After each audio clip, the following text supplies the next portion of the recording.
Greetings, Brawniacs, and welcome to the pilot episode of The Devil's Den, a Leo Brawn podcast. I'm your host, Stitch Mainville, and with me is your co-host and creator, writer, and producer of Leo Brawn, Mr. Jason Beard. Now, Jason and I will be discussing how Leo Brawn came to be and what you can expect from this fantastic story. But first, spoiler alert, we will be discussing the entire episode of Episode 1, Face Your Demons. So if you have not yet listened, stop here, go back, and listen to Episode 1, Face Your Demons, and then come on back so we can continue. Okay, now that you're all caught up, you may have some questions like, who is Stuart Bender? What is transmigration and how does it work? And our most important question of all for this episode, is it hero or is it gyro? And who knows? All this and more on this episode of The Devil's Den. Okay, hey, hello. Our conversation is just beginning, and right now we say hello to our co-host, the creator of Leo Brawn, Mr. Jason Beard. Jason. Hey, how are you? I'm nice excited, to see you. Man. I think this is amazing. I love doing this. And the idea to sit down, and I don't have to be Leo. I could just be, well, I could be Leo.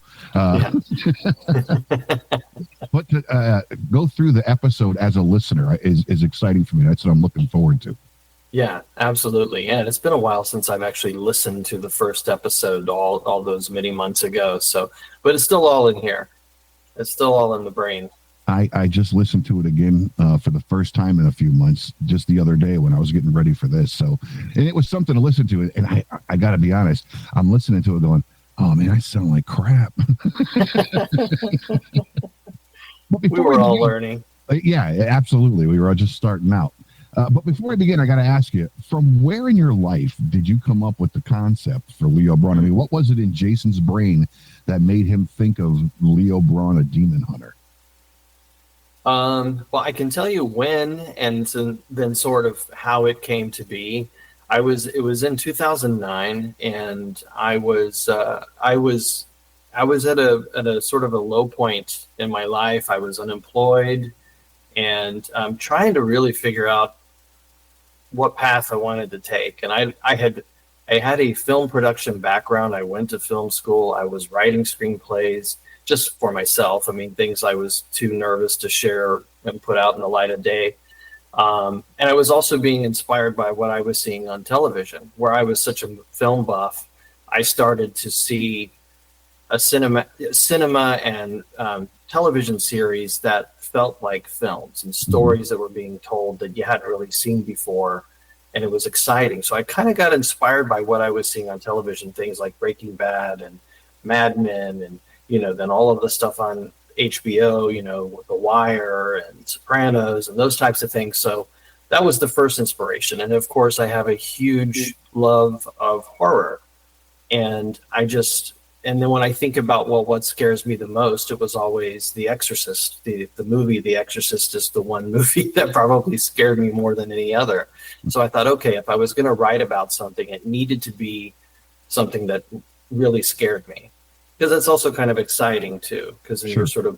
You're playing with fire a little bit. So then the rest of it, all I can say is I just sort of channeled it, 12 episodes, which I wrote in screenplay format with the idea of it being a television series, really. And I got the idea to pitch it, and I blew the pitch, but the producers at the time said, it is a good idea, you just need to learn how to pitch. Don't tell them everything in all 3 seasons or 4 seasons, just give them the opening and let them become interested in it.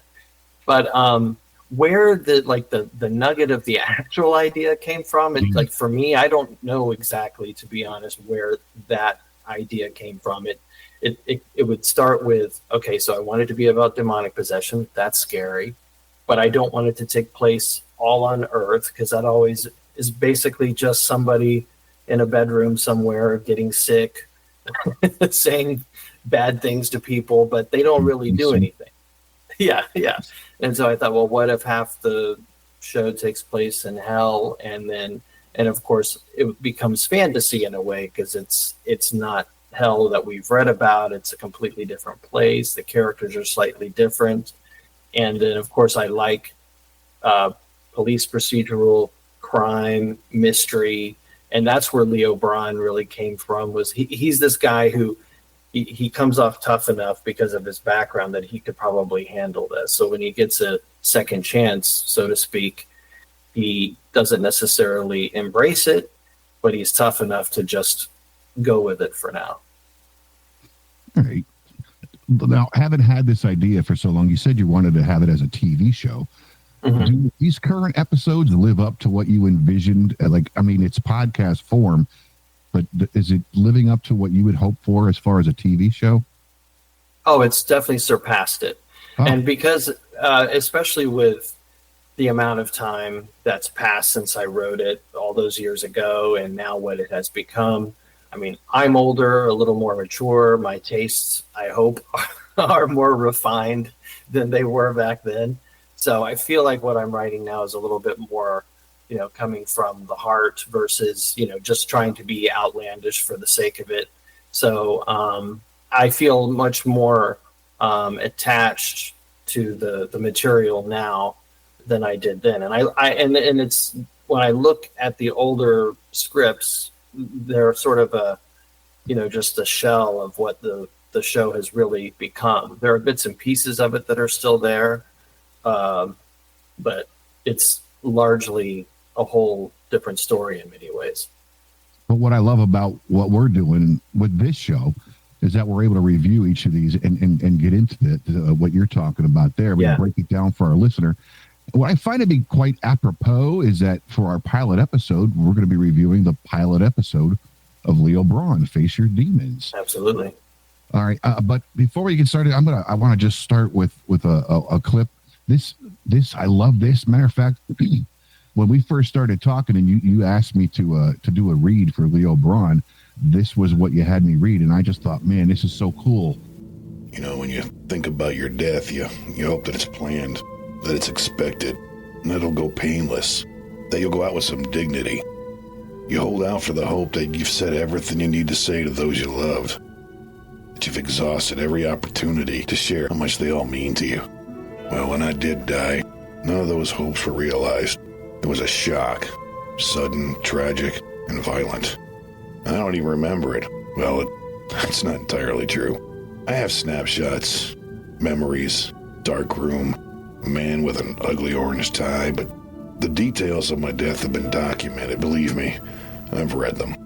They're on a single piece of paper in bold black ink, filed away in a cabinet. It coldly describes my untimely demise.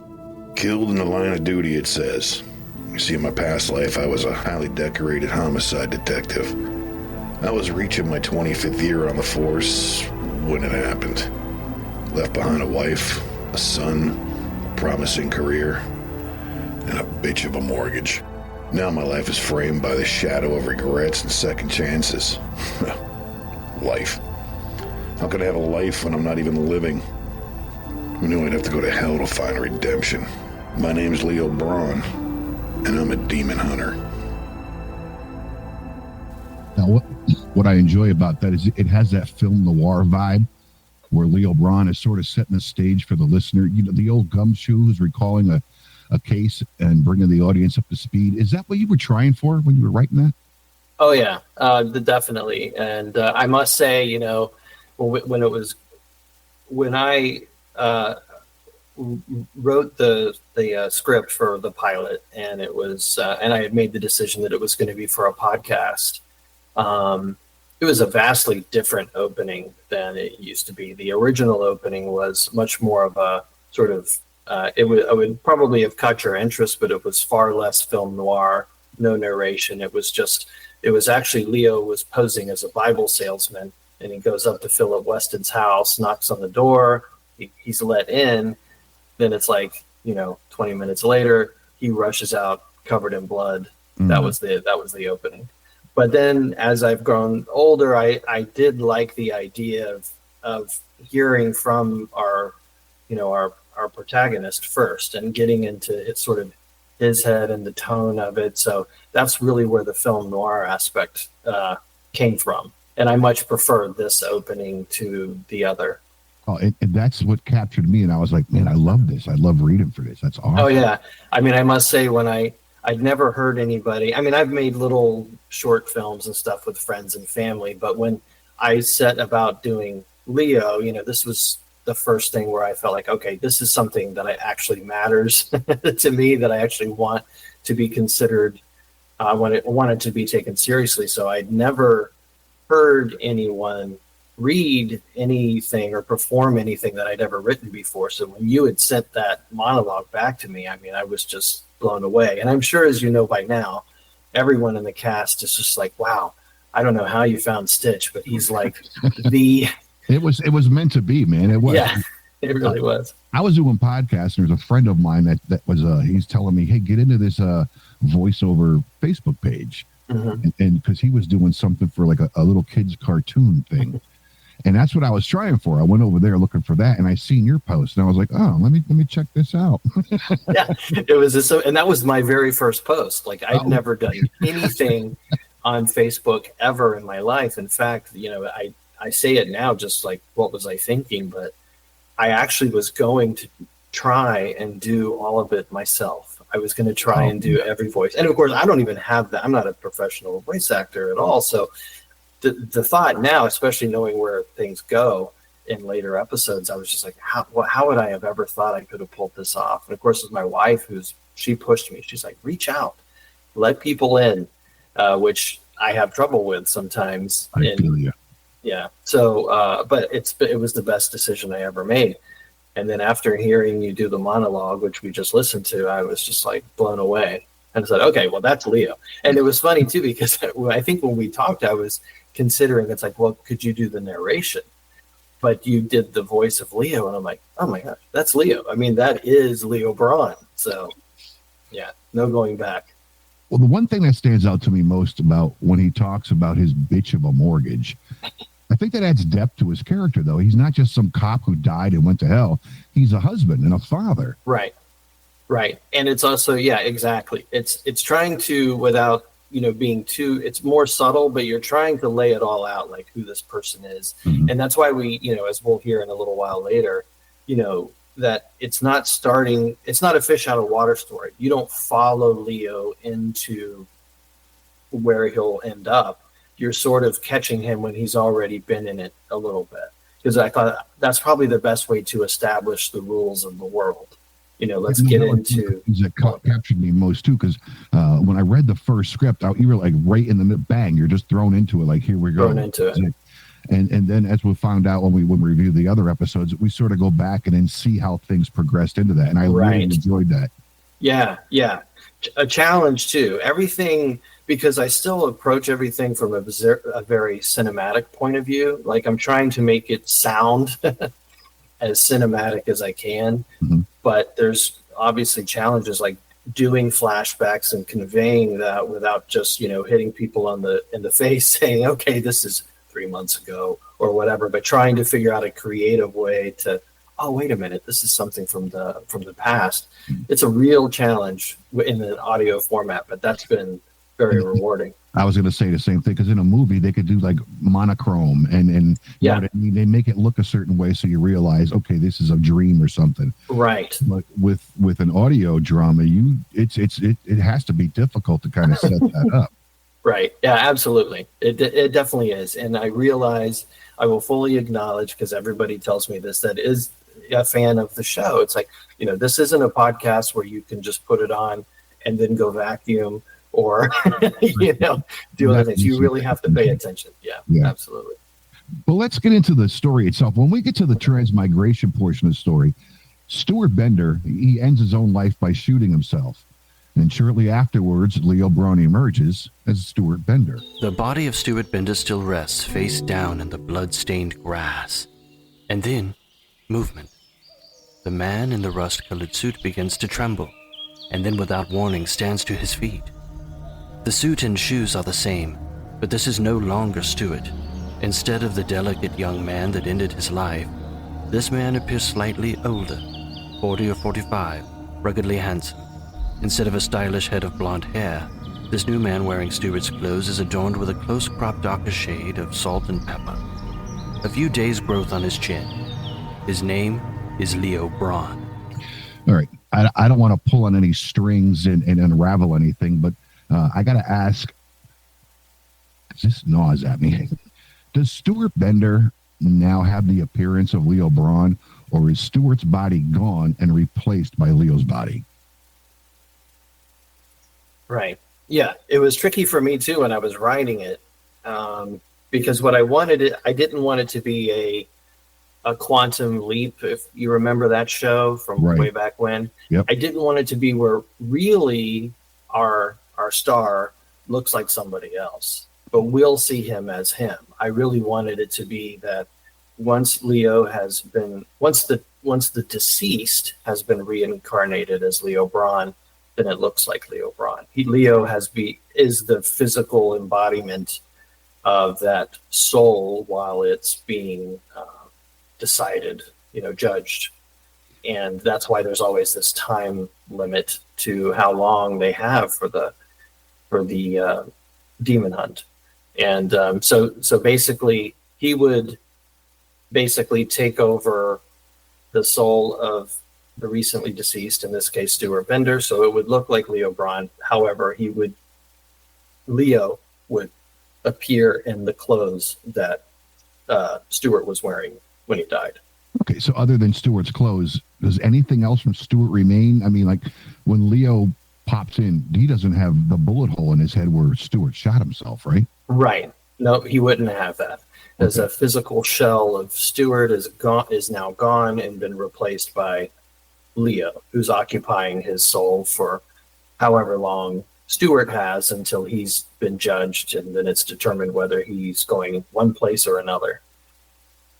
Well, during this, Leo monologues that he is occupying the space that the previous body occupied, and yet he can still feel the pain in his wrists, like this clip. I've been on the job for only a few months now, 3 to be exact. The Weston case is only my 4th assignment and the 4th time I've returned. Transmigration, or reincarnation, as most know it, is a painful, shitty process.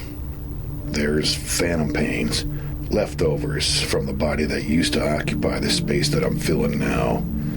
I feel it in my wrists. Captain Mangut says it goes away, not so much that it dissipates. You just get used to it, able to ignore the pain, and you're always running against the clock. You see, you can only occupy a body while the soul is in limbo. Once it has been judged, well, let's just say I better have done my job and my ass is firmly planted in a seat on the bus back to the Obsidian Recovery Agency. Or back to Stuart's stinking, rotting corpse I'll go. And that's a one-way ticket for eternity. No pressure there, right? So Leo finds out he has 2 hours and 45 minutes for this transmigration. Does that time vary from host to host? Or, or are they there until it's done? That's what I never understood. Yeah, it'll vary. It varies solely on the, no pun intended, but it varies on the soul that's being judged. So whoever that deceased was, let's say somebody had lived a cookie cutter life, and so in limbo, it wouldn't take a very long time to determine that person's going to go to heaven. But somebody who's more complex, well, it may take longer. So the whole conceit there is that in Stuart Bender's case, because he took his own life and he might have done some other bad deeds in his past, we won't know for sure. But it's going to take him around 2 hours and 45 minutes before he'll go to one place or another. So that's the amount of time that Leo now has to hunt the demon, get back to the body, get back to hell before time runs out. And it was always a way of adding a little ticking time bomb and suspense to the whole thing, which we haven't always. Well, I don't want to get ahead of myself, but that we don't always want to focus on that, because then it's just you don't want every episode to be about you're a nervous wreck the whole time, but that is always an aspect of the demon hunt. So they're always on the listener's mind. They're like, they better hurry up or else, kind of thing. Right. So yeah. I guess the shadier the person they transmigrate to, the more time they'll have. Yeah, essentially. Yeah, that's in the world of Leo Brawn, that's what we're going with, is that it's going to take longer. So, the more of a bad seed this person is, the longer you'll probably have. And you're really just using them as a vessel to get where you need to go. But it's just, you're trying to, there's a whole other aspect to it, which we'll explore in another episode, why it determines who you occupy. But yeah. Okay. Well, before we go any further in the story, I do want to get to this. What do you like? Do you have Reuben sandwiches? Sorry, my friend. Just what you see on the menu.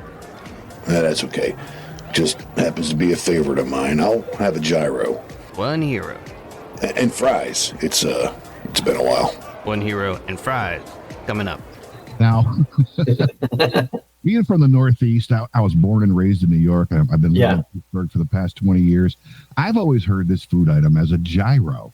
Yeah. But in listening to the vendor guy, who states hero. Hero, yeah. Which is it, two names for one food, or is it two different food items? No, I think it's probably our two interpretations of how we've heard it. Like I think I used to say gyro, and then somebody corrected me at some point in my life, and so I thought, oh, then it must be euro or whatever. So but Target and Target. Yeah, exactly. But I thought that was funny at the first time I heard it. I was like, okay, I like that moment though, where there's going to be one way to say it and then another. It kind of works. It's still sort of that. At this point, Leo is a fish out of water, for the audience, so it kind of worked. All right. Once Leo arrives at the Weston residence, you use a lot of narration to paint a picture of a house in shambles. Now, do you as a screenwriter find this difficult? Because before you answer, I've written 2 books myself, and my goal is to be able to get the reader to see what it is that I'm saying. So when I write about a man, say, walking across the living room, I have to include everything that he hears, everything that he sees, all his senses as he's walking across the living room. But I've been told, that people who write for script and screen, all they have to do is write walks across living room. But that's not the case for you. In writing for an audio drama, in a sense, you have to write like you're writing a book for a reader. Yep, you're exactly right, and on all fronts. So basically, when you're writing a regular screenplay that somebody will be able to, the end result, somebody will see what you've described. It's usually very little because you want it to all be on the picture. In this case, this has been an interesting animal, and I'm getting more comfortable with it as we move forward through the season. I was relying very heavily, especially in the first few episodes, on the narration. But there are things, of course, you can't feel or get a sense of without some sort of description. So it was really sort of a balancing act. I didn't want it to be a one-liner that just says, Leo walks, through a room, and I wanted there to be some descriptive aspects to it. I'm learning now where I can use audio to elicit that without having to necessarily describe it. But you've caught on to the crux of it there. There's a mix, sort of a hybrid version of screenplay and novelization in a way where it's converged a little bit. It's a little more descriptive than a screenplay, but I'm not laying it all out through the narration. What I enjoy about when he finally gets to Philip Weston's house is you could tell that Leo had an image or an idea in his head of who he was going to meet, because you stayed in there that Philip is a lot taller than he expected. So it tells me, he had been given this some thought. He was thinking about it, and he gets in there and he finally gets to sit down with Philip and have that, well, you can't really call it a dialogue because Philip doesn't really say anything. Right. The demon speaks through him. And man, I'll tell you what, when the demon speaks and the way you had it sent chills through me the first time I heard it. Well, that's what I want. That's one of the main things that I want. I want there to be moments where you're just like, oh man, this is actually pretty scary. But also the idea that we don't really know how experienced Leo is as a demon hunter at this point. But I wanted there to also be this hint that, this potential adversary anyway, is physically imposing as well. Not only is he a demon, a person possessed by a demon, but that there's a physical difference between them. We know some description that Leo seems to be pretty, solidly built. He kind of almost bursting at the seams in the suit of Stuart Bender. So there's some muscle there. But certainly Philip Weston is being described as a much taller figure. So I just wanted there to be a hint that, okay, this isn't going to be a walk in the park if anything starts to go down. Now, during this portion where he's sitting down and having the discussion with Philip, we hear the vibration and the narrator talking about his briefcase. Right. We don't learn until maybe a few episodes later exactly what the briefcase is, but we still get in a sense that it's something it's important to his job and what he's doing as a demon hunter. Absolutely. Yeah, the briefcase was there from the beginning, even in the old screenplays, and that was because it stemmed from that first opening where he was pretending to be this Bible salesman. So I imagine this guy in a suit carrying a briefcase. And so then when I rewrote it, I thought, okay, well, what would be an interesting way to leverage the briefcase? And that's where we sort of learned that it's some sort of portal or teleportation device, meaning that things can be sent to it that he can receive. And that's where the vibration came from, was the idea that it would sort of alert the listener and Leo that, something has arrived that's going to propel the story forward. So that was it's kind of used as a device, and then later on we learn its full purpose. But it was also in the beginning another thing like, wait a minute, okay, hold on. So somebody died. Leo takes over this person who died. They're hunting demons. Now there's a briefcase. Like, it's a lot of information that if you can hang on, and just enjoy the ride, it'll get answered. But I wanted it to sort of have the listener questioning, like, what is this? What? A briefcase? So. Well, and this is one of the shorter episodes. This was 25 minutes. I mean, they progressively got a little bit longer as the season went through. But again, it was enough to keep a listener's interest and say, I think that's something that he needs. That's like a tool, because as we learn, it shakes, and when he opens it up, he has like a business card to read. Mm-hmm. It happened to him in the car when he was trying to find out where to go, and then it happened to him again when he was sitting there with Stuart Bender. Yeah, exactly. Which kind of also gives you the impression that wherever he is, he's almost being monitored in some way. Right. Like, and they can, and whoever's monitoring can anticipate what he may need to, be successful. So when he's at a point where he needs directions or something like that, and then he receives a message, some entity out there is kind of keeping tabs on Leo as he goes about his hunt. Now, one thing I've learned just from watching TV and watching movies, I've been told myself, if they don't say it in the script, if they do say it in the script, there's a reason for it. And I bring that up because of this. It is like nothing he's ever seen before. Modern, slick, and stylish. Not the boxy cars he remembered. Game. What are you playing it on? That device? It's a phone. They call it a smartphone. That's a phone? Yes. So you can place a call with it? This is what a phone is for. You've never seen one of these? No, they haven't been invented where I come from. Thanks, kid. I'm surprised cars don't run off solar power these days. Excuse me, sir? Yeah. Well, it just seems with a car like that, you could probably use GPS. GPS? What's that? Okay, those are obviously put in there for a reason. Oh yeah, absolutely. Yeah, he's a man. Not only he may not. We don't exactly know where he's come from, right? But we know he has been. When Stuart was reincarnated, we know he occupied this recently deceased person's body. And we also know now that he may seem like he's outside of time too, or that at least whatever he had experienced happened a much longer time ago in the past. So it was the whole idea, which we'll definitely get to in later episodes. But yeah, it was the first. There were all those hints of, letting the audience know that, either Leo is, from the 1940s or something, or that he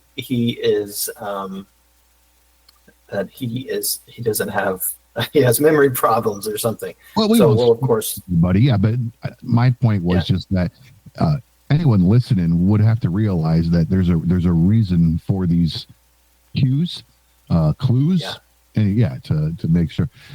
Anyway, if you were to summarize just this episode, this first 25 minutes, let's say you were pitching this story itself, how would you summarize what this first episode was? Yeah, the first episode, this was more, it was of course introducing Leo, but it was also about introducing a listener to the world that you're going to be listening to. So it needed to be interesting and intriguing, and definitely wanted there to be some of the creepiness and the scariness with the demons involved. But I also wanted to sort of introduce the fact that, okay, there are rules already being explained to me to start building out the world, and this involves the transmigration and the time duration with limbo, and then receiving something in the briefcase that is supposed to help you first find directions, and then later and potentially stopping the demon from continuing to possess Philip. So honestly, the first episode really served. It was like, almost the entire episode is a cold opening to the series later down the road, so that it's like, okay, this is what you're going to be living in. This is what you're going to be listening to. Are these types of things? It's going to have some humor. It's going to have some chills and some creepiness.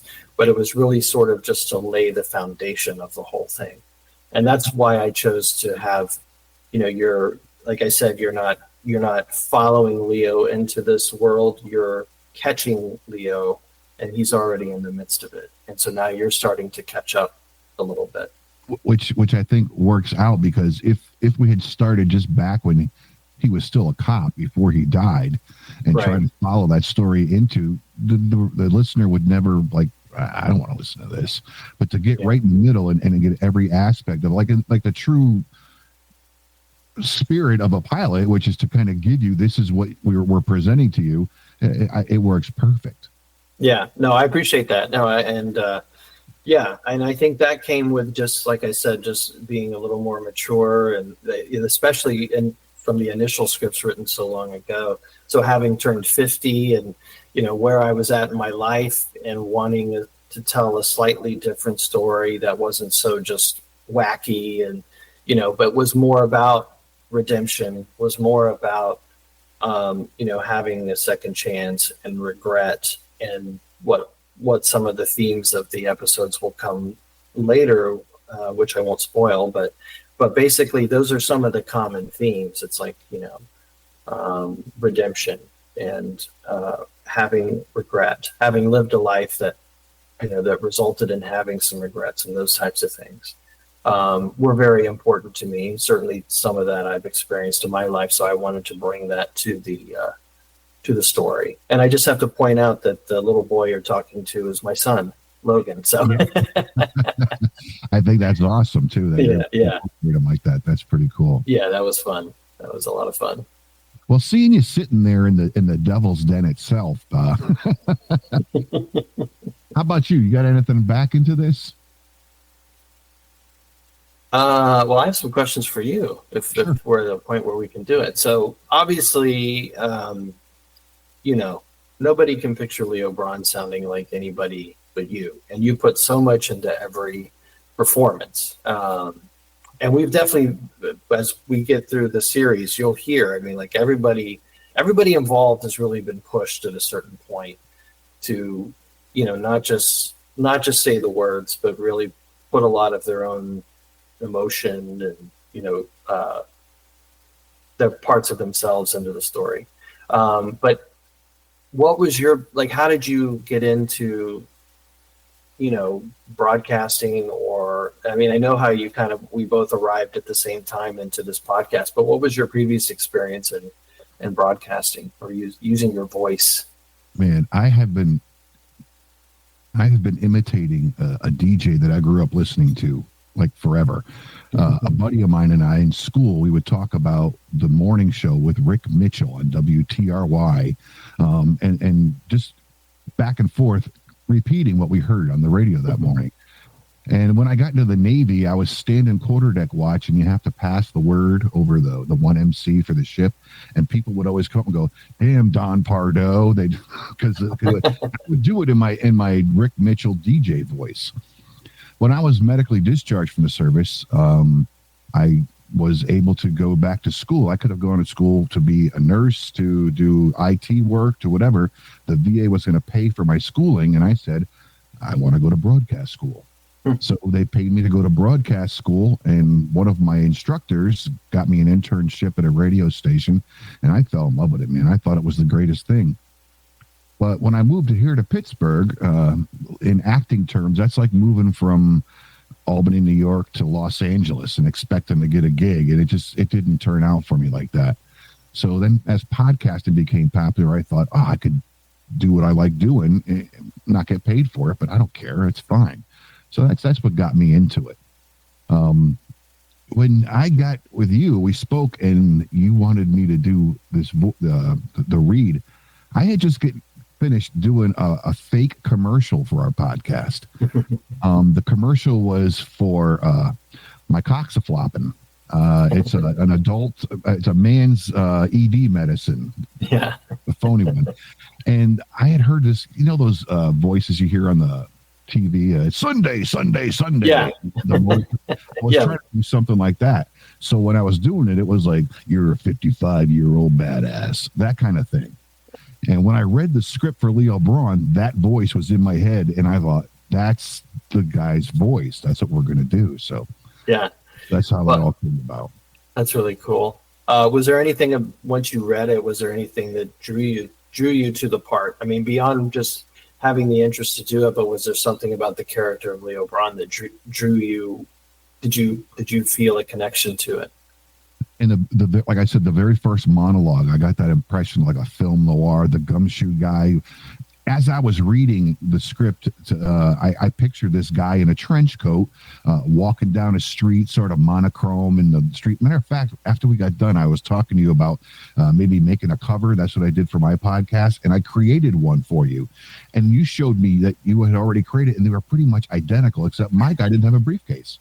I was like, wow, that's exactly what I would have done up. But yeah, so just that type of character, I love. And I thought, man, this is something I really want to do. Yeah, I've always been drawn to those types of characters. Like, I don't want the character that's perfect. Like if the example being like, if you have Luke Skywalker, you have Han Solo. I always was drawn to Han Solo because there was an edge.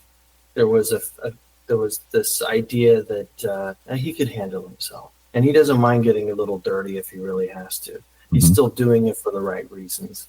And so I get drawn to, Leo is not an anti-hero, which is so popular on television today, but he has some of those qualities that, he can go there if he needs to get the job done. Yeah. And so I've always just really liked that type of character. And then it's more meaningful when you start to see maybe a nicer side or a more vulnerable side later on, because there's this outer, hard, sort of grizzled detective shell on the outside. So, and I think that's what drew me to him, because I have people who are afraid to talk to. I'm a big guy. I'm like 6'1", 270. People they stay away from me.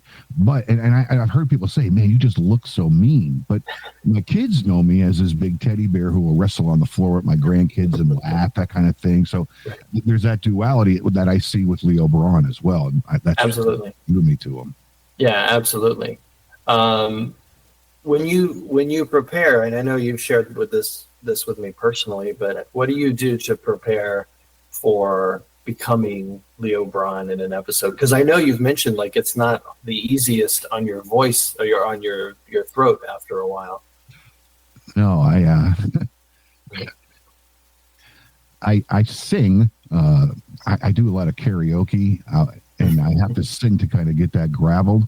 But I also smoke a cigarette and I drink a bourbon. That's my thing to get ready for Leo Brawn. Something Leo would do. Exactly. Matter of fact, that was written into one of the scripts where he pours a bourbon. I'm like, I know I like this guy. Yeah, and that's my drink of choice as well. So I was just like, well, and like Reuben sandwich. Well, yeah, it's mentioned in this episode, right? Because he asks for one and then he gets the gyro.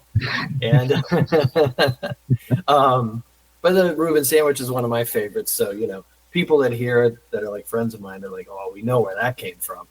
So well, awesome. This episode, what I enjoy about it is I'm not always claim this as my favorite one because it gave me that connection to Leo, but there was just two people doing everything. It was just and you now I gotta ask you this because you were doing the narration for this. You did the vendor guy. What was with the British accent, man?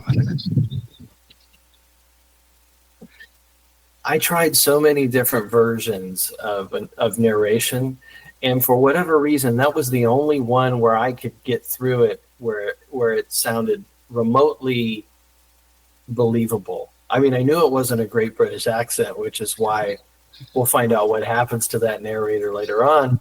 But that was one of the reasons why that happened to that narrator, because I'm like, okay, this can't last forever. But so I wanted it to be somebody. I always said I don't want the narrator to be this sort of omnipresent, but I wanted them to be a sort of a character that was amongst the world and not floating above it, so that they would have some sort of investment in what was happening in a way. So when things were intense, you can hear it in their voice that there's, if not a concern, they're at least worked up. They're having some emotional reaction to what's happening as they tell you.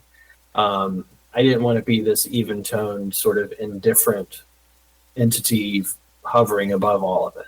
But for me, simply, it was just, I was realizing very quickly my limitations as a voiceover person and not having any experience at all in the past. So for me, it was, okay, well, I know I can do this in this way. Because when I just tried it with my regular voice, it just wasn't working at all. And I tried so many different versions that just failed miserably. So I was like, okay, I'm going to go with it like this for now. in this pseudo voice. This is one of the reasons why, like, when there are multiple characters and you say, hey, does anybody want to fill in and do this? Yeah. I don't volunteer because I feel like let me give you an example. When I listen to the the Bugs Bunny cartoons, they all sound the same to me. Bugs and they all have the same, because I know it's the same guy. So now it's not just two characters that are standing there talking to each other. Now in my head, because the voice all sounds the same, I just see a guy standing behind a microphone reading, and I lose interest in it. So like when you have like multiple characters, I'm not gonna say I have like a unique voice, but there's no way I can change my voice more than what I do now for Leo Brawn. Do you ever watch Bob's Burgers? I've never watched it. I'm familiar with it. All right. The main character, Bob, the guy who makes burgers, he does a voice of a little kid and he does the voice of a school teacher, but it all sounds like the same guy. And I don't want it to be that way for Leo Brawn either. So I kind of pull back. Every now and then I might do one or two, but for the most part, I want Leo Brawn to stand out and be unique. Yeah. And I think that's the right instinct for this one. And also just because it's become so, there's no other way to put it, but like what everyone says, it's just, that's the voice of Leo Brawn. So if you heard even a hint of Stitch somewhere else, which when you have done it, it doesn't sound like Leo. Mm-hmm. I know you did like a cab driver, and I thought that one was really funny, and it was different. So to me, I know I've listened to the episodes with many people. They've never caught on. That most of the time they don't catch on, but I know exactly what you mean. Like, I think it's smart. Yeah, we took a trip and we binged all of them through so she could get caught up. And when that cab driver one came about that you're talking about, she was like, "That's you." I was like, "Wow, I really thought I changed." Yeah. Well, like with the narrator, when I did the narrator, I decided, okay, that this is going to be like those Hollywood actors, from the golden age of film or whatever, where they sort of had like this British lilt to their voice, but they weren't British. So that's what I ended up trying to go for. It's like, okay, he's not from across the pond. He's just putting that on as his professional voice, so to speak. Yeah, because you weren't like, "Hello, governor," or anything like that. Right. Yeah, I just had that little like extra, like, showing up in like a suede suit and smoking a cigarette and just kind of that suave.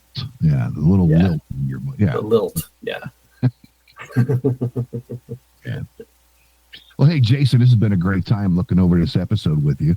And for our listeners, be sure to find Devil's Den's next episode where we welcome Terry Briscoe, a.k.a. Willie Topaz, as he helps us review episode 2, The Bird. Any last words there, Jason, for this episode? Thank you for agreeing to do it. It kind of opened it all up. Without you, it was like that was the first piece, because obviously, like I said, it would have been a disaster if I had tried to do it all myself. I'm so glad that my wife said, just just get out there, put yourself out there for once. I did. You immediately joined on, and that's when I felt like, okay, this could be a real thing versus just some other little silly project that I did. So I appreciate that, and it's been a blast, and in one of the best decisions I ever made. So I'm just so pleased. Hey, I appreciate you helping me be involved in this, man, because I am so proud to be doing this. I tell everybody, you got to listen. Yeah. Hey, thanks again, and I'll be seeing you for the next episode. Oh yeah, I'll be there. All right. You have a good night, everybody. Thank you and goodbye.